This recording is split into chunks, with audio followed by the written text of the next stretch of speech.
ఈ recipe maximum అందరికీ తెలిసిందే. కాకపోతే నేను ఇంట్లో చేయడం ఇదే మొదటిసారి.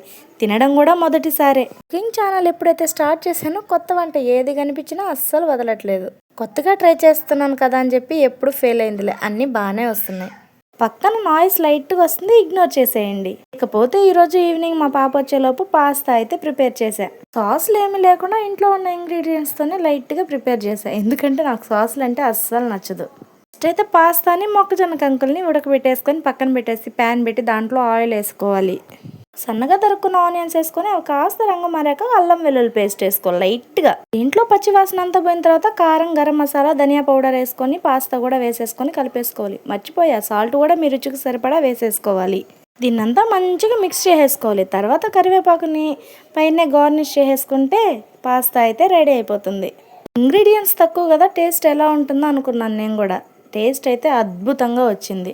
లిటరలీ మా పాప అసలు తినదనుకున్నాను. తను కూడా చాలా అంటే చాలా నచ్చింది. చాలా ఇష్టంగా తినింది. ఐఎమ్ సో హ్యాపీ అబ్బా అసలు. నెక్స్ట్ టైం ఒకసారి ఇలా ట్రై చేసి చూడండి, మీకు ఖచ్చితంగా నచ్చుతుంది. వీడియో నచ్చితే లైక్ చేసి మన ఛానల్ని సబ్స్క్రైబ్ చేసుకోండి. Love you guys, bye bye.